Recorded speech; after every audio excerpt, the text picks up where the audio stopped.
आज प्रभु सभी भक्तों को हृदय से धन्यवाद कीर्तन में भाग लेने के लिए अभी हम लोग मंगलाचरण करते हैं। ओम अज्ञानतिमिरान्धस्य ज्ञानांजन शलाकया चक्षु उन्मीलितं येन तस्मै श्री गुरुवे नमः। श्री चैतन्य मनोभीष्टं स्थापितं येन भूतले स्वयं रूप कदा मह्यं ददाति स्वपदान्तिकम्। वंदे हम श्री गुरु श्री युद्ध पद कमलम श्री गुरु वैष्णवांच श्री रूपम सागर जातम सहगण रघुनाथम वितम तम सजीवम स्वादेतम सावधूतम परिचम सहितम कृष्ण चैतन्य देवम श्री राधा कृष्ण पादान सहगण ललिता श्री विशाखा वितांत नम ओम विष्णुपादाय कृष्ण पृष्ठाय भूतले श्रीमते भक्ति वेदांत स्वामिन इति नामनि नमस्ते सारस्वती देवे गौरवाणी प्रचारिणे निर्विशेषा शून्यवादी पाश्चात्य देशताय वांछा कल्पतरुभ्यश्च कृपा सिंधुभ्येव च पतितानां पावनेभ्यो वैष्णवेभ्यो नमो नमो महावदान्याय कृष्ण प्रेम पदाय कृष्णाय कृष्ण चैतन्य नामने गौरव हे कृष्ण करुणा सिंधु दीन बंधु जगतपति गोपेश गोपिका कांत राधा कांत नमस्ते तप्त कांचन गौरांगी राधे बिंदाबनेश्वरी विश्वानुसुते देवी प्रणमामि हरिप्रिय नीलांचल निवासाय नित्याय परमात्मने बलवत् सुभद्रायाम जगन्नाथाय जय श्री कृष्ण चैतन्य प्रभु नित्यानंद श्री अद्वैत गदाधर श्रीवासादि गौर भक्त मुखम करोति वाचालम पंगु लंगे यत्किपातभं वंदे श्री गुरु मदीनतारिणं परमानंद माधवम श्री चैतन्येश्वरम हरे कृष्ण कृष्ण कृष्ण हरे हरे हरे राम राम राम। श्री श्री मंगलाचरण की जय, शिला प्रभुपाद की जय। हरे कृष्ण। आज की चेतन चरितामृत चर्चा में सभी भक्तों का हार्दिक स्वागत है। सभी भक्तों के चरणों में मेरा सादर दंडवत प्रणाम है। राधा माधव राधा गोविंद परम वैष्णव गुरु आचार्य की असीम कृपा से हम लोग चेतन चरितामृत के ऊपर चर्चा कर पा रहे हैं। कुछ दिनों पहले हम लोगों ने आदि लीला समाप्त किया। मध्य लीला में अभी हम लोग प्रवेश किए हैं। प्रथम 2 अध्याय को तो आदि लीला में जस्ट मन में आ गया तो दोहरा लेते हैं, क्योंकि बहुत ये दिमाग में बना रहे कि टोटल 17 अध्याय आदि लीला के अंदर है। पूरे चेतन चरितमृत में कितने श्लोक है? 11,519 11,519 श्लोक है। आदि लीला में 17 अध्याय है, मध्य लीला में 25 अध्याय है, अंत लीला में 20 अध्याय, टोटल 62 अध्याय। अभी तक हम लोगों ने आदि लीला के 17 अध्याय और मध्य लीला के 2 अध्याय कंप्लीट किए। आदि लीला के जो 17 अध्याय है उसमें हम लोगों ने प्रथम जो 4 अध्याय है वो चैतन्य तत्व के ऊपर में पढ़ा है, जिसके अंदर में प्रथम अध्याय में भगवान 6 लोगों को प्रणाम करते हैं। शिक्षा गुरु है, दीक्षा गुरु है, स्वयं भगवान है, भगवान के अवतार है, भगवान की शक्तियां हैं, इनके सबके बारे में हमने पढ़ा। जो स्वयं भगवान कहते हैं कि मैं इन 6 रूपों में प्रकट होता हूँ। ये देखिए कृष्ण चेतना में कृष्ण कविराज। दूसरा अध्याय में ईश्वर तत्व, जो भी हम लोग भागवतम में पढ़े हैं, जो वासुदेव जी भगवान कृष्ण का ग्लोरिफिकेशन, उसमें कृष्ण तत्व बताते हैं। कृष्ण तत्व के ऊपर में हम लोगों ने वदंती तत्वद तत्तम यत् ज्ञान अध्ययम एते चांस कला पुंस कृष्णस्तु भगवान स्वयं, ये दोनों भागवतम के श्लोक हैं। और ईश्वर परम कृष्ण सच्चिदानंद विग्रह अनादि आदि गोविंद सर्व कारण ब्रह्म संहिता से ब्रह्मा जी कहते हैं। तीसरे अध्याय में भगवान के अवतार के बाह्य कारण, चौथे अध्याय में भगवान के अवतार के अंतरंग कारण, ये 4 अध्याय और मंगलाचरण के 6 श्लोक। उसके बाद में 5वें अध्याय में नित्यानंद तत्व बहुत डिटेल में हमने पढ़ा है, जिसके अंदर में श्लोक नंबर 7, 8, 9, 10, 11 ये 5 श्लोक हमने पढ़े। उसके बाद में हम लोग ने 6ठे अध्याय में अद्वैताचार्य के बारे में पढ़ा, 12 और 13वां श्लोक, और 14वां श्लोक पंचतत्व के बारे में पढ़ा। ये हम लोगों ने 14 मंगलाचरण के श्लोक हमने 7 अध्याय में कंप्लीट किए, जो पूरा तत्व से पढ़ा। 8वें अध्याय में कृष्ण कविराज कविराज बताते हैं कि मैंने ये जो शास्त्र ये ग्रंथ क्यों लिखा।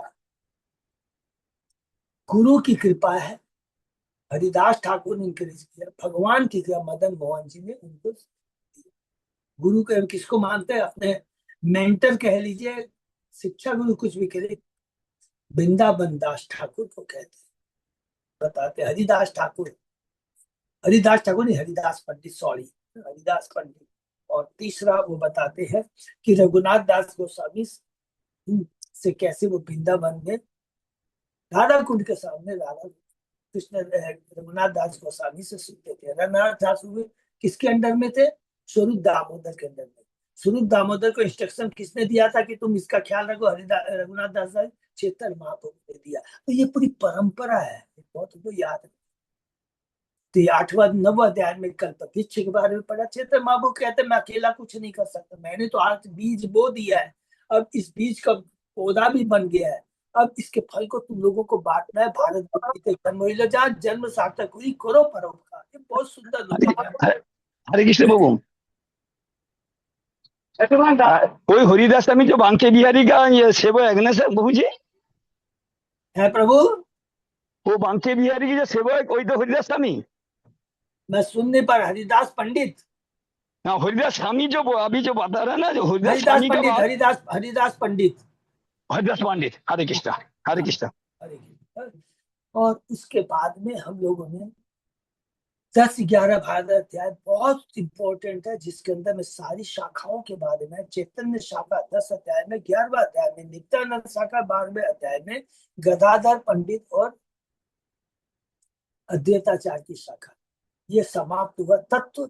उसके बाद में 13वें से लेकर 17 अध्याय में चेतन महाप्रभु के संन्यास के पहले की लीला के बारे में संक्षेप में पढ़ा।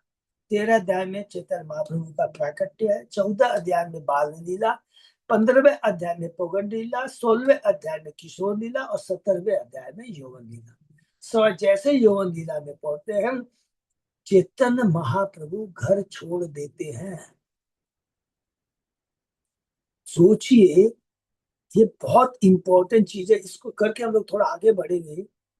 चाहे आप चेतन महाप्रभु को देख लीजिए, चाहे नित्यानंद प्रभु को आप देख लीजिए, चाहे भगवान श्री कृष्ण को देख लीजिए, चाहे श्री भगवान रामचंद्र को देख लीजिए, अपने अपनी लीला के माध्यम से सब कुछ त्याग दिया। चेतन महाप्रभु की हमारे विष्णु प्रिया कितनी छोटी सी है, विधवा माँ को त्यागा है। रामचंद्र भगवान ने अपने पिता, सब कुछ। लक्ष्य क्या है, जीवों का कृपा करना। तो ये भी हमें सीखना है, जब भगवान कर सकते हैं तो हम मैं क्यों नहीं कर सकते। कृष्ण भगवान ने वृंदावन को त्याग। अभी हम लोग जा रहे हैं एक चक्र में जा रहे हैं, देखेंगे कितनी सुंदर लीला है, किस प्रकार अद्वैत नित्यानंद प्रभु, अढ़ाई पंडित उनके पिता हैं, पद्मावती उनकी माता है, 12 वर्ष के हो गए, तुरंत लक्ष्य याद आता है। 12 वर्ष के होते याद आ गया कि चेतन महाप्रभु ने जन्म ले चुके, सॉरी प्रकट हो चुके, जन्म नहीं बोलेंगे। तुरंत एक लीला करते हैं, पंडित आता है, उनको लेके चला जाता है। लक्ष्य क्या है कि मेरे प्रभु श्री कृष्ण, मेरे प्रभु चेतन महाप्रभु के संग में रह करके मुझे प्रचार करना है, जीवों का उद्धार करना है। तो ये सारी चीजें, वही चीज हमने देखा कि 17वें अध्याय में चेतन महाप्रभु सब छोड़ के चले आते हैं। हम फिर मध्य लीला में हमने संक्षेप में ये किया कि इसमें 25 अध्याय है। पहले 2 अध्याय में हमने क्या पढ़ा, मध्य लीला और अंत लीला के प्रथम 6 अध्याय, 6 वर्ष पूरे मध्य लीला में। भगवान चेतन महाप्रभु के कितने वर्षों की लीला है, 6 साल की लीला। उसके बाद में बचे 18 साल। 18 साल में प्रथम जो 6 साल है, चेतन महाप्रभु कहीं भी नहीं जाते थे, बुरी को छोड़ कर करके।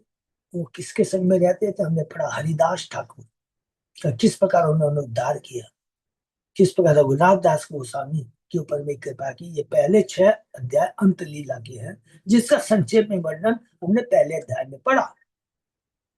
दूसरे अध्याय के अंदर में हमने पढ़ा चेतन महाप्रभु की जो लास्ट, क्योंकि सन्यास के भी 24 साल है, पहले मध्य लीला में 6 साल, फिर अंत लीला में जो 18 साल में 6 साल महाप्रभु कहीं भी वृंदावन पूरी छोड़ के नहीं गए हैं। कृपा की है हरिदास ठाकुर के ऊपर भी, रघुनाथ और बहुत सारे। और लास्ट के जो 12 साल है उसमें वो पूरा का पूरा जो कि हमारे लेवल के बाहर की चीज है, जो जो चीज इसमें लिखा है, अंतिम 12 वर्षों में श्री चैतन्य बाबू ने अब कृष्ण के विरह भाव में सारे लक्षण प्रकट किए। श्री चैतन्य महाप्रभु की मानसिक दशा उसी तरह रहती थी जैसा कि राधा रानी की थी। तो वो हमने अभी संक्षेप में पढ़ा, जब दिन माने डिटेल में पढ़ेंगे तो ये हमने पढ़ा। और अंत में हम लोगों ने जो पिछली क्लास में हमने ये पढ़ा, ये बहुत सुंदर पूरा कि महाप्रभु लीलाएं सर्वश्रेष्ठ रत्न है। वे स्वरूप दामोदर गोस्वामी के भंडार में रखे हुए थे। स्वरूप दामोदर ने इसे रघुनाथ दास गोस्वामी को उसके बारे में बताया, और रघुनाथ दास गोस्वामी ने ये सारी लीलाएं कृष्णराज के विराज गोस्वामी को बताई। और ये जो दिव्य रत्न है जो कृष्णराज के विराज गोस्वामी दे चुके दिए हम लोगों को, ये रियली अमूल्य रत्न सोच भी नहीं सकते। क्योंकि 90 श्लोक, 90 दूसरे अध्याय के 90 श्लोक में लिखा है कि ये मैंने जो संक्षेप में बताया है, ये इसने बताया कि मेरी अभी 90 साल प्लस में तो मैं लिखना शुरू किया हूँ। आदि लीला लिखी है तो शायद मेरे ख्याल से 93 साल के जो भी होंगे, इसलिए उन्होंने संक्षेप में सारा मध्य लीला और अंत लीला, ये प्रथम मध्य लीला के 2 अध्याय में हमें बता दिया है। और आज प्रभु मध्य लीला पूरा कंप्लीट हो चुका था प्रभु। हाँ प्रभु, ये 2 अध्याय कंप्लीट हो गया, तीसरा कंप्लीट चालू हो गया। करेंगे। तो आज हम तीसरा अध्याय कंप्लीट शुरू करने जा रहे हैं। और हमने तीसरा अध्याय मध्य लीला का शुरू करने जा रहे हैं। और संक्षेप में हमने चर्चा कर लिया था क्या, प्रथम 2 अध्याय में संक्षेप में है मध्य लीला और अंत लीला। तीसरे अध्याय से शुरू हो रहा है। महाप्रभु ने संन्यास ले लिया है। महाप्रभु कहा जाना चाहते हैं, वृंदावन। ये बाहरी दृष्टि से एक एक तत्व को आगे बढ़ते जाए, लेकिन अंतरंग से भगवान जानना चाहते थे, पूरी जानना चाहते थे। क्योंकि भगवान की इच्छा परम है, वही भाग्य है, सब कुछ है, वही लिखा है। लेकिन नित्यानंद के माध्यम से वो दिखाना चाहते हैं कि देखो मैं तो जाना चाहता था वृंदावन, ये नित्यानंद मुझे गड़बड़ा दिया, ये भ्रमित कर दिया, तो मुझे पूरी लेके आ गया। लेकिन भगवान की इच्छा पूरी ही रहने की थी। ये तत्व है। क्योंकि पूर्वी के अंदर में ही एकमात्र आप पूरा देखेंगे कि 2 भगवान हैं। जगन्नाथ बलदेव सुभद्रा में जो भगवान जगन्नाथ है वो राधा भी रहे, कृष्ण। और चेतन महाप्रभु कौन है, कृष्ण विरह कृष्ण है। तो कृष्ण, लेकिन है वो राधा का भाव है, तो कृष्ण विरह राधा भी कह सकते हैं, कृष्ण विरह कृष्ण कह सकते हैं। तो ये अब हम लोग प्रथम 3 अध्याय में अब भगवान शुरू करने जा रहे हैं कि अब भगवान ने दीक्षा संन्यास दीक्षा ले ली है। अब वो जा रहे हैं किसकी तरफ, वृंदावन की तरफ जा रहे हैं। लेकिन नित्यानंद कैसे भ्रमित कर रहे हैं, पहले इस 3 अध्याय से लेकर 6 अध्याय के अंदर में भगवान जो पूरी पहुंचते हैं, इस बीच में जो लीलाएं होते हैं, इसका वर्णन हम लोग करने जा रहे हैं। तो शुरू कर रहे हैं अध्याय। ओम नमो भगवते वासुदेवाय।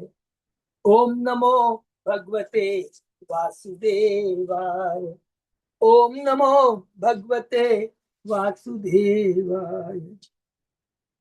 मध्य लीला अध्याय 3, चेतन महाप्रभु का अद्वैताचार्य के घर रुकना।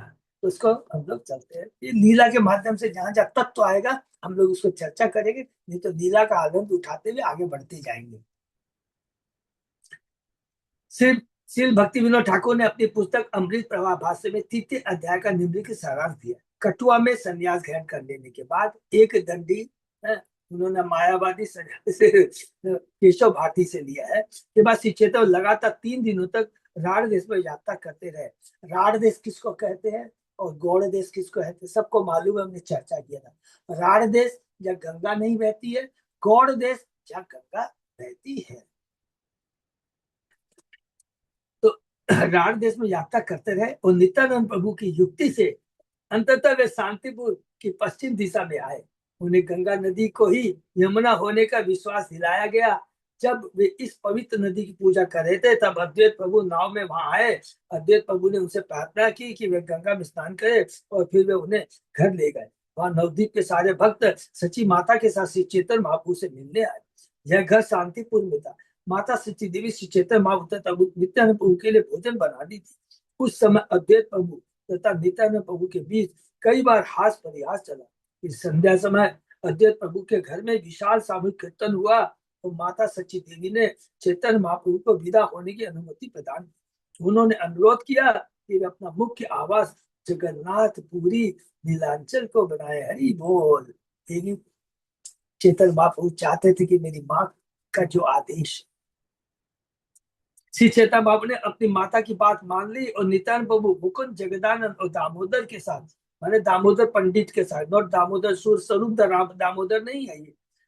नित्यानंद प्रभु 1, मुकुंद 2, जगदानंद 3 और दामोदर पंडित 4 के साथ शांतिपुर से विदा हो गए। अब जा रहे हैं कहां पर? पुरी की तरफ।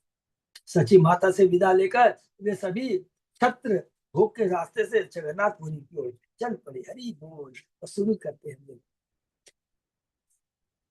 न्यासम विदाय उत्प्रण्य अथ गोरो वृंदावनम गतु मना भ्रमात यह राणे भ्रमं शांति पूरम या आयित्वा ललास भक्ते इहतम नत अस्मि। संन्यास ग्रहण करने के बाद चैतन्य महाप्रभु कृष्ण के प्रति उत्कंठ प्रेमवश वृंदावन जाना चाहते थे, किंतु लौकिक रूप से भ्रमवश वे राण देश में घूमते रहे। बाद में वे शांतिपुर पहुंचे, वहां भक्तों के साथ आनंदपुर रहे। मैं उन श्री चैतन्य महाप्रभु को नमस्कार करता हूँ। इसको किसी भी लय में गा सकते। जय जय श्री चैतन्य, जय नित्यानंद, जय अद्वैत चंद्र, जय गौर भक्त। श्री चैतन्य महाप्रभु की जय, श्री नित्यानंद प्रभु की जय हो, श्री अद्वैत प्रभु की जय, श्रीवास आदि श्री चैतन्य प्रभु के समस्त भक्तों की जय। हरि बोल। 24 वर्षों से जय माघ मास तार शुक्ल पक्ष प्रभु कौरिला संन्यास। हमने पढ़ा था अध्याय 17 के अंदर में कि किस प्रकार माघ महीने के शुक्ल पक्ष में 24 साल की उम्र में श्री चैतन्य 24 वर्ष के अंत में माघ मास के शुक्ल में श्री चैतन्य महाप्रभु ने केशव भारती से एक दंडी सन्यासी से सन्यास स्वीकार किया। सन्यास कोरी प्रेमावश्य चोलीला वृंदावन राण देश 3 दिन कोरीला भ्रमण। सन्यास ग्रहण करने के बाद श्री चैतन्य महाप्रभु कृष्ण के प्रगाढ़ प्रेमवश वृंदावन के लिए चल पड़े, किंतु भूल से वे लगातार 3 दिनों तक समाधि में राण देश नामक भूखंड में भ्रमण करते रहे। राण देश शब्द राष्ट्र अर्थात राज्य से आता है। राष्ट्र शब्द बिगड़ कर राण बना है। बंगाल का जो भाग गंगा के पश्चिम में है राण देश कहलाता है। इसका अन्य नाम पौंड देश या पेंडो देश है। पौंड शब्द के बिगड़ने पर पेंडो बनता। ऐसा लगता है कि राष्ट्र देश की राजधानी बंगाल के इसी भाग में स्थित है। हरि बोल। यही श्लोक पारी प्रभु भावेर आवेशे भ्रमित पवित्र केलो सब राण देश नामक भूभाग में भ्रमण करते समय श्री चैतन्य महाप्रभु ने भावावेश में निम्नलिखित श्लोक सुनाया। एताम से आस्थाए परमात्म निष्ठाम अध्यासिताम पूर्व महत्ति अहम तरिष्यामि तुरंत पारम तमो मुकुंद अंग्री निषेवया एवं। जैसा कि अवंती देश के एक ब्राह्मण ने कहा, भगवान कृष्ण के चरण कमलों की सेवा में दृढ़तापूर्वक स्थिर होकर मैं अज्ञान के दुर्लभ सागर को पार कर पाऊंगा। इसकी पुष्टि उन पूर्ववर्ती आचार्यों द्वारा की गई है जो परमात्मा पूर्ण पुष्ट भगवान की दृढ़ भक्ति में स्थिर थी। यह श्लोक शिव भागवत के 11वें कैंटो के 23वें अध्याय के 57 से। इस श्लोक में संबंध में श्री भक्ति सिद्धि ठाकुर कहते हैं कि भक्ति में जिन 64 अंगों की आवश्यकता है उसमें संन्यास के चिन्हों को स्वीकार करना एक नियम है। संन्यास स्वीकार करने पर मनुष्य का मुख्य कार्य मुकुंद भगवान श्री कृष्ण की सेवा में अपना जीवन पूर्ण रूप से अर्पित करना होता है। यदि व्यक्ति अपने मन एवं शरीर को भगवान की सेवा पूर्ण रूप से समर्पित नहीं करता तो वह वास्तव में सन्यासी नहीं है। केवल वस्त्र पहनने से कोई सन्यासी नहीं हो जाता। भगवत गीता में भी कहा गया अनाश्रिता कर्म फलम कार्य कर्म करोति है स सन्यासी च योगी च। जो कृष्ण की तुष्टि के लिए एक चीज दो का कार्य करता है वह सन्यासी है। वस्त्र सन्यास नहीं है, अपितु कृष्ण के प्रति सेवा प्रवृत्ति ही सन्यास है। खाली कपड़े पहनने से सन्यास नहीं होता है। स्पिरिट ऑफ रिनाउंसिएशन, प्रवृत्ति होनी चाहिए। सन्यास की प्रवृत्ति का मतलब कृष्णमय होनी चाहिए। खाली गैरवे कपड़े पहनने से नहीं होगा, ये प्रभुपाद जी खुद बोल। परमात्मा निष्ठा करता है भगवान कृष्ण का भक्त बनना। परात्मा का अर्थ है परम पुरुष कृष्ण, ईश्वर परम कृष्ण सच्चिदानंद विग्रह। जो कृष्ण के चरण कमलों की सेवा में पूर्णतः समर्पित है वही वास्तव में सन्यासी है। वही सबसे बड़ा त्यागी है, वही सबसे बड़ा विरागी है, वही सबसे बड़ा धीर पुरुष है, वही सबसे बड़ा स्वरूप सिद्ध व्यक्ति है। भक्त तो मात्र औपचारिकता बस पूर्ववर्ती आचार्य का अनुसरण करते हुए संन्यास वस्त्र ग्रहण करता है। वह त्रिदंड भी धारण करता है। बाद में विष्णु स्वामी ने यह विचार व्यक्त किया कि त्रिदंड वेश धारण करना परमात्मा ने अतएव निष्ठावान भक्त इन तीन दंडों के एक चौथे दंड जीव दंड को भी सम्मिलित करते हैं। वैष्णव सन्यासी तीन सन्यासी कहलाता है। तन मन और सॉरी मन वाणी और वचन, हाँ? बॉडी से, मन से और वाणी से, BMW है। Body mind and W word, वो त्रिदंडी सन्यासी है। अटल निशान इन तीन दंडों कहते हैं। एक चौथे दंड जीव दंड को भी सम्मिलित करते हैं। वैष्णव सन्यासी त्रिदंडी सन्यासी कहलाता है, किंतु मायावादी सन्यासी तीन का उद्देश्य न समझ पाने का केवल एक दंड धारण करता है। सबको मालूम है, सब जी सब कुछ एक है, मैं और भगवान सब एक है। ये मायावादी की थ्योरी है। इसको एक दंडी सन्यासी कहते हैं। बाद में श्री स्वामी संप्रदाय के अनेक लोग आत्मनिष्ठा अर्थात भगवत भक्ति त्याग कर शंकराचार्य के मार्ग का अनुसरण करने लगे। श्री स्वामी संप्रदाय वाले संन्यास के 108 नामों के स्थान पर शंकराचार्य संप्रदाय के 10 नाम स्वीकार करते हैं। यद्यपि श्री चैतन्य महाप्रभु ने उस समय प्रचलित संन्यास एक दंड ग्रहण किया था, फिर भी उन्होंने श्रीमद् भागवत के उस श्लोक का उच्चारण किया जो अवंतीपुर के ब्राह्मण द्वारा तीर्थन संन्यास ग्रहण करने के संबंध में था। इससे कभी भी ये क्वेश्चन नहीं करना कि चैतन्य महाप्रभु ने क्यों किया केशव भारती एक दंडी से। भगवान तो कुछ भी कर सकते हैं। उन्होंने अप्रत्यक्ष रूप से यह घोषित किया कि उस एक दंड के भीतर चतुर्दंड एक दंड के रूप में विद्यमान हरि बोल। परात्म निष्ठा कृष्ण भक्ति के बिना श्री चेतन बाबू को एक दंड संन्यास स्वीकार नहीं है। इसके अतिरिक्त सही विधान के अनुसार तीन दंड के साथ जीव दंड को सम्मिलित करना चाहिए। ये चारों दंड एक साथ बनकर भगवान की शुद्ध भक्ति के प्रतीक बन जाते हैं। क्योंकि मायावादी एक दंडी सन्यासी कृष्ण की सेवा को समर्पित नहीं होते, खुद को ही भगवान कहते हैं। वे ब्रह्म ज्योति में समा जाने का प्रयास करते हैं, जो भौतिक और आध्यात्मिक अस्तित्व के बीच की अवस्था है।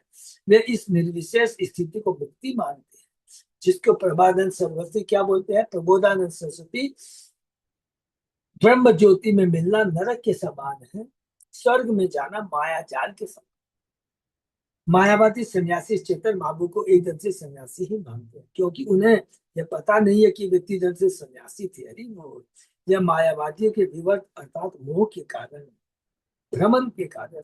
श्रीमद् भागवत में एक दंड से जैसी कोई वस्तु नहीं है। हरि बोल। हाँ, त्रिदंडी सन्यासी को सन्यासी का प्रतीक माना गया। श्रीमद् भागवत के श्लोक का उच्चारण करके श्री चेतन महाप्रभु ने श्रीमद् भागवत संतोष संन्यास आश्रम ही स्वीकार किया।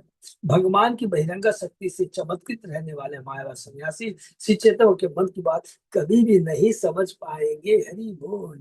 भगवान की बहिरंगा शक्ति उन्हें भ्रमित कर देती है। आज तक श्री चेतन भाव के सारे भक्त उनके पद चिन्हों पर चलते हैं, संन्यास ग्रहण करते हैं, जनेऊ धारण करते हैं और चोटी रखते हैं। हरि बोल। किंतु मायावादी संप्रदाय के एक दर्शन है, न तो जनेऊ धारण करते हैं नहीं चोटी रखते, इसलिए वे तीर्थम संन्यास का तात्पर्य नहीं समझ सकते। फलस्वरूप वे मुकुंद की सेवा के लिए अपना जीवन अर्पित करने की ओर उन्मुख नहीं होता। अरे वो भगवान के साकार रूप को ही नहीं मानते हैं तो सेवा करने का प्रश्न क्या होता है? भौतिक संसार से घृणा होने के कारण वे ब्रह्म में समा जाने के बारे में ही सोचते रहते हैं।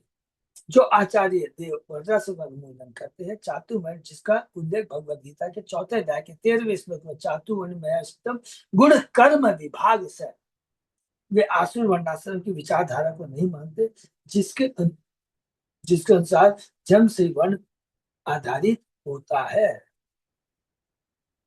जबकि भगवान ने कहा है कि गुणों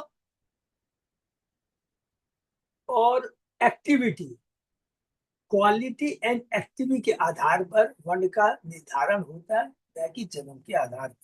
श्री चैतन्य भाव के सबसे अंतरंग भक्त श्री गदाधर पंडित ने त्रिदंड संन्यास ग्रहण किया और श्री माधव पाठक को अपने त्रिदंडी सन्यासी शिष्य के रूप में स्वीकार किया।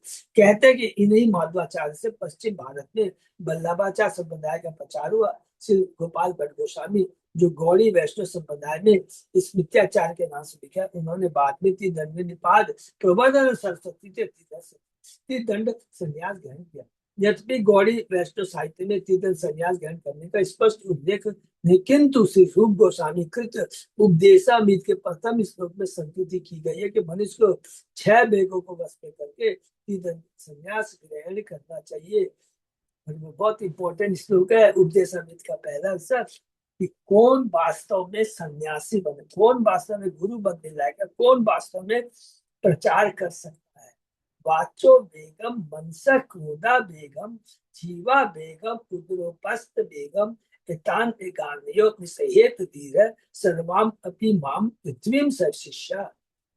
जो व्यक्ति वाणी के वेग को, मन के वेग को, क्रोध को, उदर के पेट को, जीवा तथा जन्नेन्द्रियों के आवेगों को नियत कर सकता है, वह गोस्वामी कहलाता है। इंद्रियों का स्वामी को कहते हैं गोस्वामी, जो इंद्रियों को बस में करता है और वह विश्व भर में शिष्य बना सकता है अर्थात गुरु बन सकता है। श्री चैतन्य भाव के अनुयायी ने कभी भी मायावाद संन्यास स्वीकार नहीं किया और इसके लिए उन पर कोई दोषारोपण नहीं जा सकता। श्री चैतन्य बाबू ने तीसरे सन्यासी सीधे स्वामी को माना है, किंतु मायावाद सन्यासी को न समझ करने कारण यह सोचते कि वे मायावाद के एकदम सन्यास संप्रदाय से संबंधित थे, जबकि वास्तव में ऐसा नहीं था। देखिए छोटा छोटा प्रभुपाद जी इतना सुंदर चीज तात्पर्य से बता देते हैं कि वास्तव में भगवान चैतन्य महाप्रभु बाहरी दृष्टि से लिखता है कि वो एक दंडी नहीं, वो 3 दंडी को एक्सेप्ट किए थे। प्रभु कहे साधु ए भिक्षुर वचन मुकुंद सेवन व्रत कह लो निर्धारण। श्री चैतन्य महाप्रभु ने इस श्लोक के तात्पर्य का अनुमोदन भिक्षुक भक्त द्वारा भगवान मुकुंद की सेवा में लगने के संकल्प के कारण किया। उन्होंने इस श्लोक को अपनी सहमति दे दी, जिससे सूचित होता है कि यह श्लोक अति उत्तम अत्युत्तम है। परात्म निष्ठा मात्र वेश धारण मुकुंद सेवाय हो संसार तारण। संन्यास स्वीकार करने का वास्तविक प्रयोजन बहुत इंपॉर्टेंट, मुकुंद की सेवा में अपने आप को समर्पित करना है और दूसरों को भी इस सेवा से जोड़ना है। क्योंकि यहाँ पर लिखा है उपदेशामृत का पहला श्लोक में, तो वही विश्व भर में शिष्य बना सकता है, वही दीक्षा गुरु हो सकता है और प्रचार कर सकता है। मुकुंद की सेवा करने से मनुष्य अवश्य ही भवबंधन से मुक्त हो सकता है। इस संदर्भ में श्री भक्ति विनोद ठाकुर कहते हैं कि चैतन्य महाप्रभु ने संन्यास स्वीकार किया और अवंतीपुर भिक्षु द्वारा मुकुंद की सेवा करने की संकल्प की संतुति। उन्होंने ब्राह्मण के वचन को उसके द्वारा मुकुंद की सेवा करने के संकल्प का स्वीकार। सन्यासी का वेश भौतिक शिष्टाचार के लिए सहायक होता है। श्री चैतन्य महाप्रभु को ऐसा शिष्टाचार पसंद नहीं था, किंतु इसके सार रूप में मुकुंद की सेवा चाहते थे, भगवान की सेवा चाहते थे, केवल गैरवा कपड़ा पहनने की इच्छुक नहीं थी। प्रत्येक दशा में ऐसा संकल्प परात्मनिष्ठ और इसी की व्याख्या निष्कर्ष यह है कि संन्यास आश्रम भेष पर नहीं अपूर्ण मुकुंद की सेवा के संकल्प पर निर्भर करता है। बहुत सुंदर है। और अदरवाइज हम लोग पोंडा पाखंडी सन्यासी कहलाएंगे, भोगी सन्यासी कहलाएंगे, यदि लक्ष्य के बारे में उसको ज्ञान नहीं है। सही वैसे कह लो एबे वृंदावन ने किया कृष्ण निवेशन कोरी निभृते वसिया। संन्यास स्वीकार करने का श्री चैतन्य भाव ने वृंदावन जाने और वहां एकांत में पूर्ण मनोयोग से केवल मुकुंद की सेवा में लग जाने का निश्चय किया। ऐसे बोली चले प्रभु प्रेम मादे चिन्ह दिक्क दिक्कित विदिक ज्ञान नाही की बात दिन। जब श्री चैतन्य भाव वृंदावन के रास्ते में थे तब उनमें प्रेम उन्माद के सारे लक्षण होने लगे। उन्हें इसका ज्ञान ही नहीं रहा कि वे किस दिशा में जा रहे हैं, अथवा यह दिन है या रात। नित्यानंद आचार्य रत्न मुकुंद 3 जन प्रभु पाचे पाचे 3 कोरे न गमन। जब श्री चैतन्य वृंदावन जा रहे थे तब नित्यानंद प्रभु, चंद्रशेखर तथा मुकुंद प्रभु उनके पीछे पीछे चल रहे थे। जय जय प्रमुख देखे सही सही लोग, प्रेमा वैसे हरि बोले खंडे दुख शोक। जब श्री चैतन्य बाबू राढ़ देश से होकर जा रहे थे तो जो भी उन्हें देखता वह भाववेश में हरे हरि कह उठता, हरि बोल। जो ही वे महाप्रभु के साथ कीर्तन करते तो ही उनके सारे सांसारिक दुख विनष्ट हो जाते। सांसारिक दुख विनष्ट हो जाने का मतलब क्या हुआ? ये बहुत इंपॉर्टेंट है, एक एक चीज को ध्यान दें। सारी भौतिक आसक्ति खत्म हो जाती थी। कष्ट आते हैं लेकिन कष्ट को सहने की शक्ति आ जाती है। कष्ट को बहुत मामूली समझता है, बोलता है ये तो टेम्परेरी है। और सुख को भी कहता है, डरता है उसको भोगने का, क्योंकि ये भी टेम्परेरी। दोनों, एक तो है दुख टेम्परेरी है, उत्साह देता है, और ये सुख टेम्परेरी देता है, ये हमें चेतना देता है, सावधान करता है। इसके प्रति लिप्त नहीं होना है, दुख को देख करके घबराना नहीं। ये बहुत बड़ी शक्ति हरिनाम की। गोप बालक सब प्रभु के देखिया, हरि हरि बोले डाके उच्च कोरिया। श्री चैतन्य बाबू को जाते देखकर सारे ग्वाल बाल उनके साथ चलने लगे और उच्च स्वर से हरि हरि पुकारने लगे, हरि बोल। सुनीता सवार निकट गेला गोरा हरि, बोलो बोलो बोले सवार सिरे हस्त धोरी। श्री चैतन्य बाबू ने सभी ग्वाल बालों को हरि हरि उच्चारण करते हुए सुना तो अत्यधिक प्रसन्न हुए। वे उनके पास गए, उनके सिर पर हाथ रखा, उनसे बोले इसी तरह कीर्तन करते रहे, हरि बोल। देखिए महाप्रभु की कितनी बड़ी कृपा हुई है, अपना हाथ उनके ऊपर रख दिया, उनका जीवन धन्य हो गया। तासो बार स्तुति करे तोमरा भाग्यवान, तितात करिले मोरे सुना हरिनाम। इस श्री चेतन उन सबको यह कहते हुए आशीर्वाद दिया कि वे सभी भाग्यवान, हरि बोल। उन्होंने इससे उनकी प्रशंसा की, और चूंकि उन लोगों ने पवित्र नाम का कीर्तन किया था, इसलिए महाप्रभु ने अपने आप को कृतार्थ समझा कि मेरा आने का उद्देश्य यही है, जीवों को हरि नाम का प्रचार करना। और वो इतने भाग्यशाली, तो सबसे बड़ा भाग्यशाली, सबसे बड़ा धनवान कौन है? अभी हम लोग ने अभी दूसरे अध्याय में पढ़ा था, धनवान के वास्तविक रत्न के धारण करने वाले कौन है?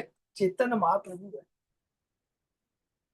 जो अपने परंपरा के माध्यम स्वरूप दामोदर, स्वरूप दामोदर से रघुनाथ दास गोस्वामी, रघुनाथ दास से कृष्णदास कविदास गोस्वामी, इसके बाद ये परंपरा से चला आ रहा है।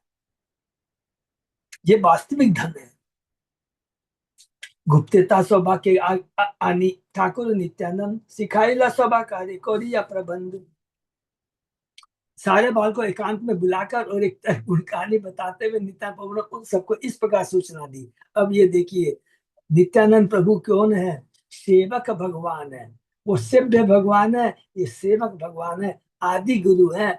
जानते मेरा गुरु, मेरे भगवान, मेरे परम आराध्य देव क्या चाहते हैं। तो अब नित्यानंद प्रभु अपनी लीला शुरू कर रहे हैं। वृंदावन पते प्रभु पूछे न तुम्हारे, गंगा तीर पते तबे दिखाई बेतारे।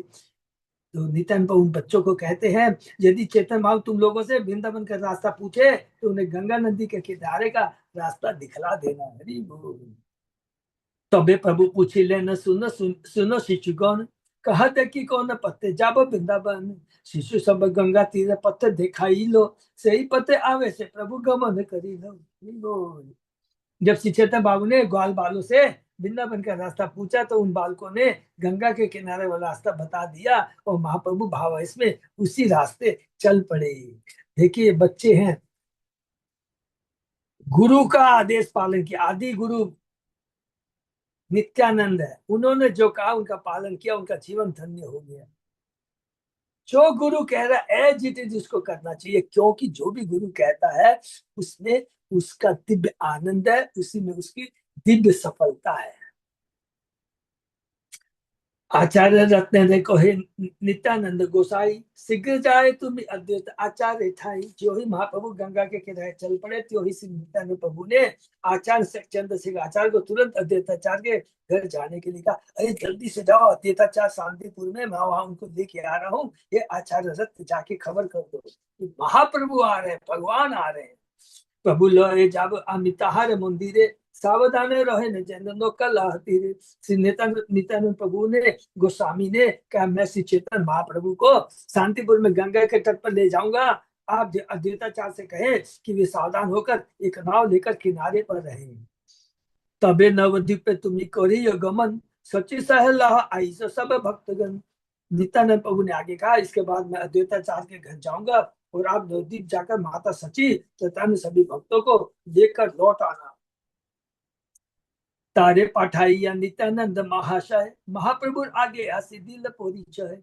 अचानक को अद्वैताचार्य के घर भेजकर श्री नित्यानंद प्रभु श्री चैतन्य बाबू के सामने आए और अपने आने की सूचना दी। हरि बोल।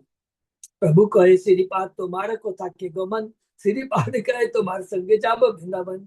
श्री चैतन्य महाप्रभु भाव वेश में थे और उन्होंने पूछा कि नित्यानंद प्रभु कहाँ जा रहे थे। नित्यानंद प्रभु ने उत्तर दिया कि वे महाप्रभु के साथ वृंदावन जा रहे हैं। प्रभु कहे कत दूरे आचे वृंदावन, तेहो कहे न कर यमुना दर्शन। जब श्री चैतन्य बाबू ने नित्यानंद प्रभु से पूछा कि अब वृंदावन कितनी दूर है, तो नित्यानंद प्रभु ने उत्तर दिया, देखिए न ये रही यमुना नदी। हरि बोल। गंगा नदी को क्या बता रहे, ये यमुना नदी। एते बोली अनिलो तारे गंगा संधाने, आवेश प्रभु रहलो गंगा रे यमुना ज्ञाने। यह क्या क्या नित्यानंद प्रभु ने उन्हें गंगा नदी के पास ले गए और श्री चैतन्य महाप्रभु ने भावावेश के गंगा नदी को ही यमुना नदी के रूप में स्वीकार कर लिया। हरि बोल। अहो भाग्य यमुना रे पाइलो दर्शन, ऐसा बोली यमुना रे करे न स्तवन। महाप्रभु ने कहा, ओह कितना सौभाग्य है, आज मुझे यमुना नदी के दर्शन हुए हैं। इस तो गंगा को यमुना नदी मानकर उन्होंने उसकी स्तुति आरंभ कर दी। वैसे तो गंगा नदी भी पवित्र है, कभी बहुत पवित्र है, एक तो माने वर्ड ठीक से नहीं बोल पाया। और यमुना नदी तो और भाग्यशाली पवित्र। गंगा नदी तो भगवान के चरणों को छू के पवित्र हुई, दिव्य हो गई। लेकिन यमुना नदी में तो भगवान गोकुल में उसमें खेलते थे, आनंद मनाते थे। सबको मालूम है ना, कालिया नाग की भी लीला सबको याद है कि कैसे भगवान उसके फन पे चढ़ के कूदते थे, बहुत सुंदर है। तो यमुना कितनी भाग्यशाली है। चिदानंद भानो सदानंद सुनो, पर प्रेम पात्री देव ब्रह्म गात्री, अघा नाम लवित्री जगत क्षेम धात्री, पवित्री क्रिया क्रिया अन्नो वपुर मित्र पुत्री। हे यमुना नदी, तुम वह आनंद में दिव्य जल हो जो नंद महाराज के पुत्र को प्रेम प्रदान करता है। तुम बैकुंठ लोक के जल के ही समान हो, क्योंकि जिसमें चेतन कृष्ण भगवान ने क्रीड़ा की थी। क्योंकि तुम हमारे पूरे जीवन में किए गए सारे अपराधों एवं पाप फलों को नष्ट करने वाली हो। जहाँ श्री कृष्ण जहाँ जिस जल में स्नान किए तो वो तो दिव्य हो जाता है। तुम संसार के लिए सभी मंगल वस्तुओं की जननी हो। हे सूर्यदेव की पुत्री जमुना, कृपया तुम अपने पुण्य कर्मों से हम सबको शुद्ध कर दो। यह श्लोक कभी कर्णपुण्य कृत चेतन चंद्र नाटक में अंकित है। ऐसे बोली नमस्कारी कह लो गंगा स्नान, एक कोपिन नाही द्वितीय परिधान। इस मंत्र का उच्चारण करने के बाद श्री चैतन्य बाबू ने नमस्कार कर गंगा में स्नान किया। उस समय उनके पास एक ही कोपिन था, कोई दूसरा वस्त्र नहीं था। हेनो काले आचार्य गोसाई नो काते चौड़िया, आइलंद उत्तम कोपिन बहिर्वा से लोया। जब श्री चैतन्य बाबू वहां दूसरे वस्त्र के बिना खड़े थे, तब अद्वैताचार्य अपने साथ नया कोपिन तथा बाह्य वस्त्र लेकर नाव से वहां आए। बहुत सुंदर लीला है। आगे आचार्य आसे रोहिला नमस्कार कोरी। आचार्य देखी बोले प्रभु मोने संशय कोरी। अब अद्वैताचार्य को देखकर आकर महाप्रभु ने समझ प्रस्तुत हुए और उन्हें नमस्कार किया। उन्हें देखकर महाप्रभु को सारी परिस्थिति के विषय में संदेह होने लगा। अब उनको बोले कि अब ये गड़बड़ है, यहाँ पर नित्यानंद अद्वैताचार्य कहाँ से आ गया भाई। तुम्ही तो आचार्य गोसाई ऐसा कहनो आईला, आमी वृंदावन तुम्ही ते मोते जानीला। भावावेश में महाप्रभु ने अद्वैताचार्य से पूछा, आप यहाँ क्यों आए हो, आपको कैसे पता चला कि मैं वृंदावन में। हरि बोल। और कितना सुंदर जवाब देते हैं अद्वैताचार्य। आचार्य कहे, तुम्ही जहां से ही वृंदावन, मोर भाग्य गंगा तीरे तुम्हार आगमन। अद्वैताचार्य ने श्री चैतन्य महाप्रभु से यह कहकर सारी स्थिति स्पष्ट कर दी, आप जहाँ है वही वृंदावन है। हरि बोल। यह तो मेरा परम सौभाग्य कि आप गंगा नदी के तट पर आए हैं। बहुत सुंदर है।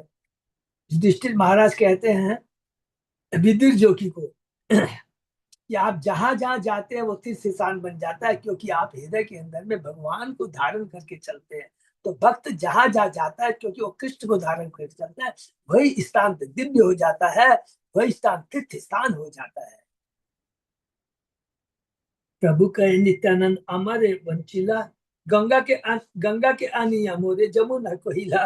अब महाप्रभु बोलेंगे चित, ये देखो नित्यानंद। तब श्री महाप्रभु ने कहा, नित्यानंद मुझे धोखा दिया है, हरि बोल। गुरु तो कभी भी भगवान के आदेश का पालन, ये तो वास्तव में चेतन महाप्रभु की इच्छा थी, ये तो जो लीला है। वह मुझे गंगा तट पर ले आए और मुझसे यह बताया कि यह यमुना नदी है। आचार्य कहे मिथ्या न है श्रीपाद वचन, यमुना तो स्नान तुम को जब श्री चैतन्य महाप्रभु ने नित्यानंद पर धोखा देने का आरोप लगाया, तो अद्वैत आचार्य ने कहा, नित्यानंद प्रभु ने आपसे जो कुछ कहा है वह झूठ नहीं है, आपने सचमुच अभी यमुना नदी में स्नान किया है। गंगा यमुना वही हुआ एक धार, पश्चिम में यमुना वही पूर्व गंगाधार, हरि बोल। फिर अद्वैताचार्य समझाया कि उस स्थान पर गंगा तथा यमुना दोनों साथ साथ बहती है। पश्चिम की ओर यमुना है और पूर्व की ओर गंगा है। गंगा तथा यमुना दोनों इलाहाबाद में संगम करती है। अभी हम लोग नवद्वीप में भी जाते हैं तो हम लोग ने देखा है ना, यमुना पश्चिम से बहकर आती है और गंगा पूर्व से, फिर दोनों मिल जाती है। चूंकि चैतन्य महाप्रभु ने पश्चिम की ओर स्नान किया था, अतः उन्होंने वास्तव में यमुना नदी में स्नान किया था। पश्चिम धारे यमुना बहे ताहा के स्नान, आद्य को पिंड छाड़ी शुष्क करे परिधान। फिर अद्वैताचार्य ने प्रार्थना की कि यमुना नदी में स्नान करने के कारण चैतन्य महाप्रभु का कौपिन गीला हो गया, अतः उन्हें अपना कौपिन बदलकर सूखा वस्त्र पहन लेना चाहिए। ऑलरेडी एडवांस में नित्यानंद प्रभु ने संघ चंद्रशेखर आचार्य के माध्यम से कह दिया था, जाओ जल्दी से अद्वैताचार्य को बोलो महाप्रभु आ रहे हैं, उनके लिए कपड़े लाओ, नाव में आओ, उनके लिए खाने की व्यवस्था भी करो। प्रेमा वैसे 3 दिन अच्छे उपवास, आज मोरे घरे भिक्षा चलो मोरो वास। श्री अद्वैताचार्य ने कहा, कृष्ण प्रेम के भाव में आप 3 दिन से अनवरत उपवास करते आ रहे हैं, तो मैं आपको अपने घर पर भिक्षा ग्रहण करने के लिए आमंत्रित करता हूँ, आप मेरे साथ मेरे घर चले। एक मुष्टि अन्न मुही कोरी या चुपाक, सुखा रुका व्यंजन केलु सूप आर शाक। बोल अद्वैताचार्य ने आगे कहा, मैंने अपने घर में एक मुट्ठी भर चावल पकाया है। अरे आप सन्यासी हो ना, एकदम छोटा थोड़ा सा चावल पकाया है, तरकारियां भी अत्यंत सिंपल सादी है, और कोई भी विलास प्रिय व्यंजन नहीं है, केवल थोड़ा सूप है और कुछ शाक है। एक बोली नुकाए चढ़ाया चढ़ाया नील निज घर, पाद पे चाल कह लो आनंद अंतर। यह क्या कैसे अद्वैताचार्य उन्हें नाव में बैठाकर अपने घर आए, वहां पर अद्वैताचार्य ने महाप्रभु के चरण प्रक्षालन किए और इस तरह भीतर भीतर परम आनंदित हुए। देखिए दिव्य आनंद, एक एक चीज को लीला के भाषा कितना इसके अंदर में हम घुसेंगे कि देखिए अद्वैताचार्य भगवान क्या होता है। अद्वैताचार्य अध्याय 7 में हमने पढ़ा आदि लीला में कि विष्णु तत्व है, भगवान से भिन्न है, लेकिन दास्य भाव है, सेवा भाव है। सेवा भाव का मतलब कि भगवान जो चाहते हैं वो करना, भगवान चाहते हैं हरि नाम का प्रचार, यही तो जीवन का लक्ष्य है, यही तो दिव्य हमारा लक्ष्य है। प्रथम पाक कोरी आचार्य यानी विष्णु समर्पण के आचार्य अपनी। सर्वप्रथम अद्वैताचार्य की पत्नी ने, कौन है, सीता ठकुरानी, अद्वैताचार्य की पत्नी ने सारे पकवान बनाए। तत्पश्चात स्वयं श्री अद्वैताचार्य हर वस्तु भगवान विष्णु को अर्पित की। हरि बोल। यह आदर्श गृहस्थ जीवन है। पति तथा पत्नी एक साथ रहते हैं और पति भगवान विष्णु की पूजा के लिए सामग्री करने हेतु कठिन परिश्रम श्रम करता है। पत्नी घर पर भगवान विष्णु के लिए तरह तरह के पकवान बनाती है, पति उन्हें अचल अर्पित करता है। इसके बाद आरती की जाती है तो परिजनों तथा अतिथियों को प्रसाद दिया जाता है। वैदिक नियमों के अनुसार गृहस्थ के घर में कोई ना कोई अतिथि सदैव रहना चाहिए। अपने बचपन में मैंने देखा है कि मेरे पिता के घर, मैंने प्रभुपाद जी कह रहे हैं, प्रतिदिन कम से कम 4 अतिथि आया करते थे। यद्यपि उन दिनों मेरे पिता की आय अधिक नहीं थी, फिर भी प्रतिदिन कम से कम 4 अतिथि को प्रसाद देने में कोई कठिनाई नहीं होती थी। वैदिक नियम अनुसार गृहस्थ को चाहिए कि दोपहर का भोजन करने के पूर्व घर से बाहर निकलकर पुकारे कि कोई बिना कोई खाए तो नहीं है। इस तरह वह लोगों को प्रसाद के लिए बुलाता है। यदि कोई आ जाता है तो वह उसे प्रसाद देता है, और यदि अधिक न बचा हो तो उसे अपने हिस्से में से अतिथि को देना चाहिए। यदि बुलाने पर कोई नहीं आता तो गृहस्थ अपना भोजन ग्रहण कर सकता है। इस तरह गृहस्थ का जीवन भी एक तरह की तपस्या है, बहुत बड़ी तपस्या है। इसलिए इसको गृहस्थ खाली नहीं बोलते, गृहस्थ आश्रम बोलते, आश्रम। इसी कारण गृहस्थ का जीवन गृहस्थ आश्रम कहलाता है। वो अपनी पत्नी और बच्चों के साथ कृष्ण भावना में सुख रहते हुए भी भक्त किसी भी मंदिर में पालन किए जाने वाले नियमों को भी निभाता है। कृष्ण भावनामृत के बिना वह घर गृह मेदी का घर कहलाता है, पशुओं का घर कहलाता है। कृष्ण भावना से युक्त गृहस्थ वास्तविक गृहस्थ होते हैं, अर्थात वे अपने परिवार तथा अपनी संतान के आश्रम में रहते हैं। श्री अद्वैत प्रभु आदर्श गृहस्थ थे और उनका घर आदर्श गृहस्थ आश्रम था। यहाँ पर देखेंगे, हम लोग मार्क करेंगे, चेतन महाप्रभु के संग जितने भी बड़े बड़े भक्त हैं सब गृहस्थ हैं। सार्वभौम प्रभु को देखेंगे, रामानंद राय को देखेंगे, सबको आप देखेंगे। तो गृहस्थ जीवन वास्तव और स्पेशली इस कलयुग में गृहस्थ जीवन बहुत उत्तम, क्योंकि वातावरण चारों दिन बहुत खराब है। लोगों की माताओं का पहनना करना इतना खराब हो गया, इतना खराब हो गया। इसलिए प्रभुपाद जी कहते थे कलयुग में गृहस्थ जीवन सबसे उत्तम जीवन। तीन ठाई भोग बढ़ाइलो समकोरी, कृष्ण ने भोग बढ़ाइलो धातु पात्र परी। सारे पकाए हुए भोग के तीन बराबर भाग किए गए। एक भाग भगवान कृष्ण को अर्पित करने के लिए धातु की थाली पर परोसा गया। बढ़ाइलो का अर्थ बड़ा हुआ, जो इस विश्व में अत्यंत महत्वपूर्ण है। यह सब बंगाल में गृहस्थों में प्रचलित अत्यंत शिष्ट शब्द है। जब प्रस्तुत भोजन में से एक अंश निकाल दिया जाता है तो वास्तव में घट जाता है, किंतु बंगाल में इसे बढ़ा अर्थात बढ़ा हुआ कहने का प्रचलन है। यदि कृष्ण के लिए भोजन प्रस्तुत किया जाता है तब उसे कृष्ण तथा वैष्णव को अर्पित किया जाता है तो मात्रा बढ़ जाती है, कभी घटती नहीं। हरि बोल। तो ये चीज हरि नाम प्रचार करने से देने से घटता नहीं है, बढ़ता है। प्रसाद कभी हम लोगों ने देखा, अरे यार आज तो केवल 90 लोगों के लिए बुलाया 130 लोग आ गए, 130 लोग को खिलाने के बाद में भी अच्युत दास प्रभु बोलेंगे बच गया प्रभु। ये है देखिए भगवान की कृपा। 32 आठिया कलर अंगठिया पाते दुई ठाई भोग बढ़ाइलो भाल मोती। तीन भागों में से एक भाग धातु की थाली पर रखा गया था और शेष दो भाग केले के पत्ते पर। ये पत्तियां बीच से विभाजित नहीं थी और ऐसे केले के बीच से लाई गई थी जिसमें कम से कम 32 केले के गुच्छे लगे थे। इन दोनों पत्तों में निम्नलिखित व्यंजन सुंदर ढंग से भर के रखे गए। और अद्वैताचार्य क्या बोले, एक मुट्ठी चावल खिलाऊंगा, थोड़ा सा आपको शाक और सब्जी दूंगा। मध्य पीत घृत शक्त साल्यन स्तूप चारित्रिक व्यंजन थोड़ा आर मुद्ग सूप, माने मूंग की दाल का सूप। प्रवीणता से पके चावल का प्रवीणता से पके चावल का ढेर अत्यंत सुंदर दाने वाला था और बीच में गाय के दूध से बनाया गया पीले रंग का घी था। चावल के ढेर के चारों केले के पेड़ों की छाल से बने पात्र जिनमें तरह तरह की तरकारियां तथा मूंग की दाल थी। सारद्रक वास्तु का शाक विविध प्रकार पटोल कुष्मांड बड़ी मानचक मान कचुआर।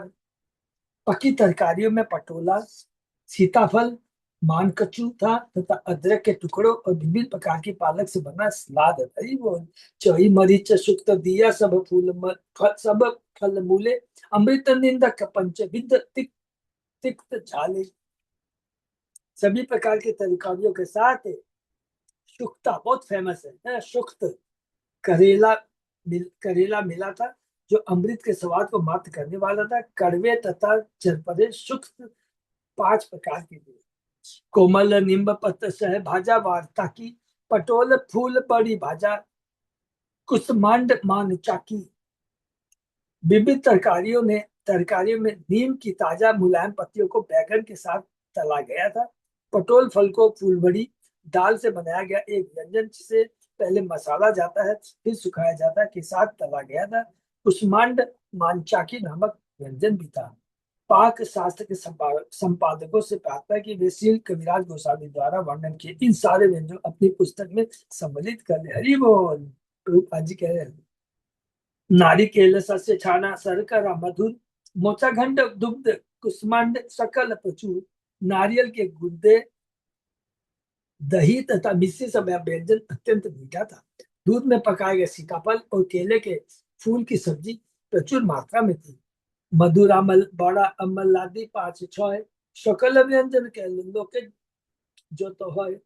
मीठी तथा खट्टी चटनी में तैयार की गई छोटी टिकिया और 5-6 तरह के खट्टे व्यंजन थे। सारी तरकारी इतनी बनाई गई थी कि वहां उपस्थित सारे लोग प्रसाद रूप में ग्रहण कर सके। कौन बना रही है? सीता ठकुरानी। कितनी उम्र है?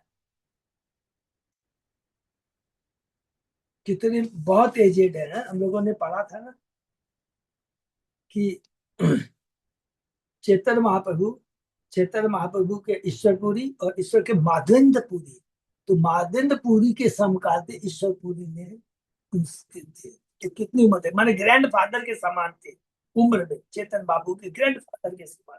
तो उनकी पत्नी भी एजेड है, लेकिन देखिए भगवान की भक्ति करनी है, भगवान के लिए इतना आइटम बनाया और इतनी क्वांटिटी के अंदर। भुक्त बड़ा कहला बड़ा, मांस बड़ा मिष्ट, क्षीर पुली नारी के लज्जत पीठा इष्ट।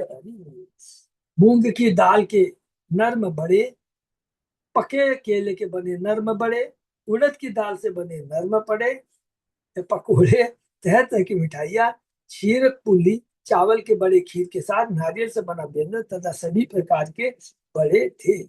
32 आठिया कोलार डोंगा बड़ो बड़ो, चोले हाले नाई डोंगा अति बड़ो दौड़ो। सारी तरकारियां केले के ऐसे वृक्षों के पत्तों से बने दोनों में परोसी गई थी। डोना डोना डोना में उनमें कम से कम केले के 32 गुच्छे लगे थे। ये दोने काफी मजबूत और बड़े थे और इधर उधर हिलते डुलने वाले नहीं थे, नहीं तिरछे होने वाले, लुढ़कने वाले थे, तिरछे होने वाले थे।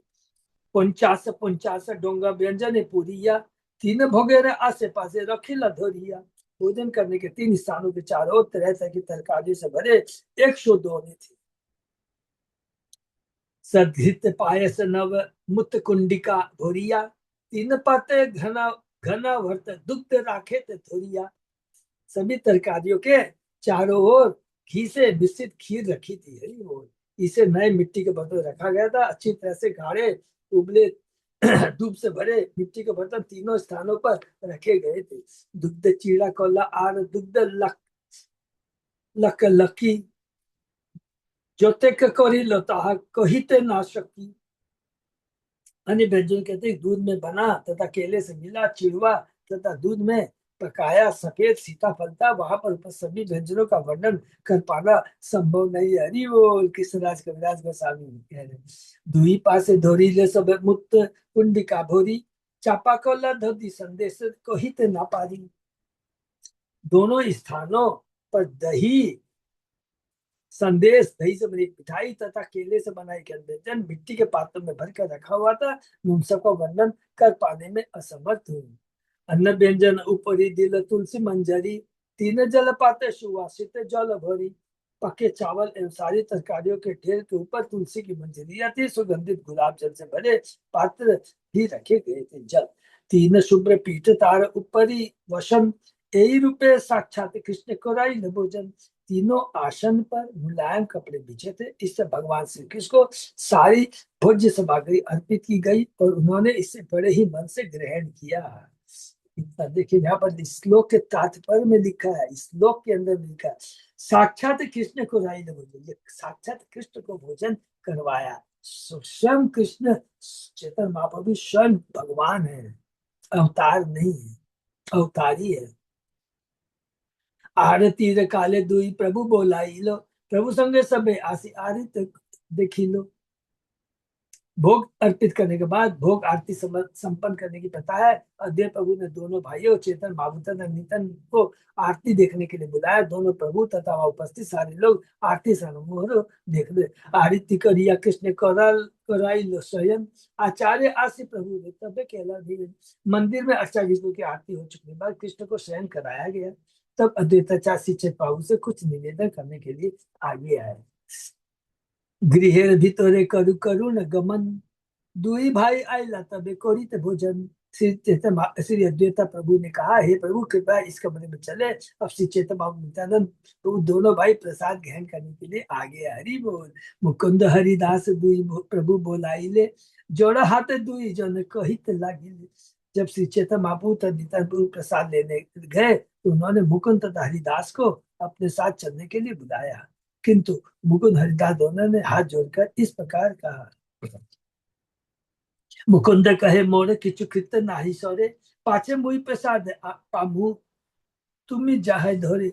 बुलाए जा मुकुंद ने निवेदन किया, हे प्रभु मुझे कुछ काम करना शेष है, मैं बाद में प्रसाद ग्रहण करूंगा, अतः आप दोनों प्रभु आप कमरे के भीतर जाएं। हरिदास कहे मुहि पापिष्ट अधम, बाहिर एक मुष्टि पाचे करे करी भोजन। हरि बोल। हरिदास ठाकुर की जय। हरिदास ठाकुर ने कहा, मैं अत्यंत पापी और अधम हूँ, मुसलमान घर में जन्म दिया, मलिक छू, मैं बाहर की प्रतीक्षा करते बाद में एक मुट्ठी प्रसाद खाऊंगा। यद्यपि हिंदू तथा मुझे अत्यंत सौहार्दपूर्ण ढंग से हिल मिलकर रहते थे, फिर भी उनमें कुछ अंतर थे। मुसलमानों को यवन अथवा निम्न कुल में उत्पन्न माना जाता था। जब भी उन्हें आमंत्रित किया जाता था तो उन्हें घर के बाहर दरवाजे में भोजन परोसा जाता। यद्यपि श्री चैतन्य बाबू नित्यानंद प्रभु ने शव हरिदास को अपने प्रसाद ग्रहण करने के लिए बुलाया, किंतु उन्होंने अत्यंत विधि भाव से मैं घर के बाहर ही प्रसाद दे। यद्यपि हरिदास ठाकुर उन्नत वैष्णव थे जिन्हें अद्वैताचार्य नित्यानंद प्रभु तथा चैतन्य बाबू ने स्वीकार किया था, फिर भी सामाजिक शांति भंग न हो इसलिए अपने आप को मुसलमान मानते हुए हिंदू समाज की सीमा के बाहर ही रहे। इसलिए उन्होंने घर के बाहर प्रसाद ग्रहण करने की बात की। यद्यपि वे उच्च पद पर थे और अन्य समान वैष्णव के समान थे, फिर भी वे अपने आप को पापिष्ट और अधम मानते थे। भले ही आध्यात्मिक दृष्टि से कोई वैष्णव इतना उन्नत क्यों न हो, ऊपर से वे अत्यंत दीन एवं विनीत बना रहता है। हरि बोल। ये यहीं पर प्रभु हम लोग विराम देते हैं। अच्युत अजय दास को हाँ प्रभु जी। बहुत सुंदर लीला है। बहुत छोटा सा हमने ये पढ़ा है, लेकिन इसके अंदर में देखिए दो तीन चीजें हैं। हम लोग चूंकि लीला पढ़ रहे हैं, लेकिन तत्व को भी पूरा दिमाग में रखते हुए चलेंगे तो बहुत अच्छा लगेगा। गुरु नित्यानंद प्रभु आदि गुरु है, वो जानते हैं, और सेवक भगवान है। सेवक वर्ड खाली नहीं बोलेंगे प्लीज, सेवक भगवान। वो विष्णु तत्व है, वो अस्तित्व को धारण करते हैं। अस्तित्व देखिए, सत्य चित आनंद जो हम लोग बोलते हैं ना, सत्य चित्त और आनंद। अस्तित्व माने जो भगवान की सारी भौतिक जगत आध्यात्मिक जगत को धारण करते हैं, वो बनाते हैं। वो शेष नाग है, अनंत शेष है, असंग ब्रह्मांड। लक्ष्य क्या है? मेरे प्रभु की सेवा करना, कि भगवान की सेवा कैसे की जाए। वो जानते हैं भगवान को वृंदावन न ले जा कर करके वो पूरी लाते हैं, क्योंकि उनको मालूम है एक जो शिष्य होता है ना, वो गुरु को देख कर ही पहचान जाता है कि गुरु क्या चाहता है। सेकंड ग्रेड का गुरु को शिक्ष क्या होता है? बोलने पर करता है। तीसरा है बोलने पर भी थोड़ा सा आनाकानी करता है। तो अलग अलग ग्रेड है। तो जब हमारी भक्ति का भाव बढ़ेगा गुरु के, तो हम गुरु को देख करके तुरंत पहचान जाएंगे गुरु क्या चाहते हैं। उस लेवल की भक्ति हमारे में आनी चाहिए, पहला तो चीज है। और भगवान चाहते थे पूरी जाना, भले उन्होंने, तो गुरु का क्या चाहता है, भगवान क्या चाहते हैं, ये गुरु हमें बताता है। इसलिए गुरु के माध्यम से ही हम भगवान तक पहुंच सकते हैं। नहीं तो ब्रह्मांड में कोई दूसरा उपाय ही नहीं भगवान से मिलने का, भगवान की कृपा प्राप्त करने का। दूसरा चीज है, जो कुछ भी है भगवान की सेवा कीजिए। देखिए अद्वैताचार्य विष्णु तत्व है, लेकिन भाव क्या है? दास भाव है। भक्ति में कहीं भी आप देख लीजिए, चेतन प्रभुपाद जी को देख लीजिए, कितनी उम्र थी? 70 साल प्लस। कृष्णराज कविराज गोस्वामी 90 साल प्लस। अद्वैताचार्य शायद कितने होंगे? 70 प्लस। सोचिए सबका भाव क्या? भक्ति करना। जब हम भक्ति करते हैं, सेवा में लगते हैं, तो भगवान अपने आप मदद करते हैं सेवा में।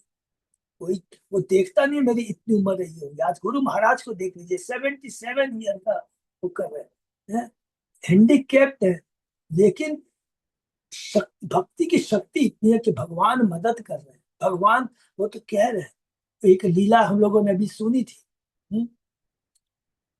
व्यास पूजा में जो गए थे, आधा मिनट लेंगे।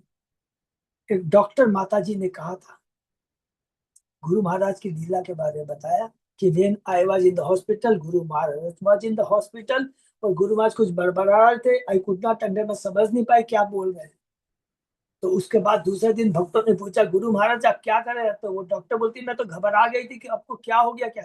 गुरु महाराज बोले, मैं कृष्ण से बात कर रहा था, कृष्ण मेरे को बोलते हैं कि अब तुम्हारा यहाँ समय हो चुका है, तुम आओ गोलोक धाम चले आओ। तो गुरु महाराज बोलते, मैं नहीं बोला, नहीं अभी मेरा काम बाकी है, मैं नहीं आऊंगा। सोचिए, तो जब गुरु महाराज कहते तो रोने लग जाती है वो डॉक्टर, मैंने उसका आंख से आंसू आ जाता। तो भक्त का केवल उद्देश्य ही होता है, वो भगवान के भी आदेश को पालन नकार देता है। अर्थात इसका मतलब ये नहीं कि भगवान नाराज हो जाते हैं, क्योंकि भगवान अंदर से क्या चाहते हैं, भगवान चाहते हैं भक्तों का उद्धार हो। उस उद्देश्य को रखकर गुरु, शुद्ध भक्त, भगवान के आदेश का भी उल्लंघन कर जाता है। उस उल्लंघन में भी भगवान के आदेश का पालन है।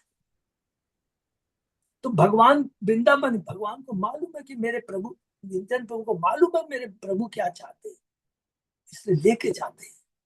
भगवान अंदर से बहुत खुश होते हैं, हर चीज में भगवान बहुत खुश होते हैं। अगर भगवान नाराज होते तो भागो यहाँ से।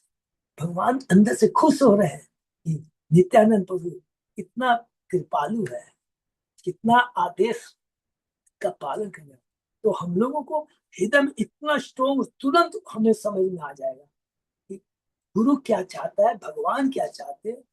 उस तथ्य को हम लोग जीवन में जापन करेंगे ना, तो बहुत अच्छा लगेगा। लेकिन ऊपर से दिखाएंगे कि मैं बहुत भक्ति हूँ, लेकिन अंदर में भाव नहीं है, तो भगवान और गुरु तुरंत पहचान जाते हैं। इसलिए इसको हमको काटना, हम सब में यदि आता है तो घबराना नहीं है। क्यों नहीं? क्योंकि 3 गुणों से बंधे हुए हैं।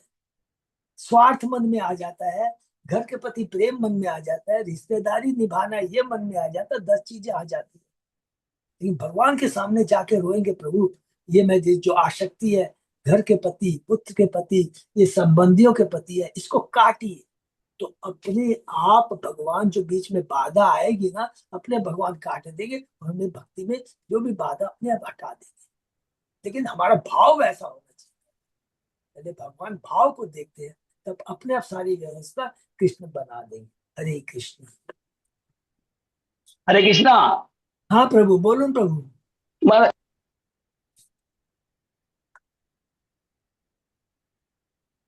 हरि बोल। प्रॉपर गुरुदेव को रिस्पेक्टेबल है प्रभु।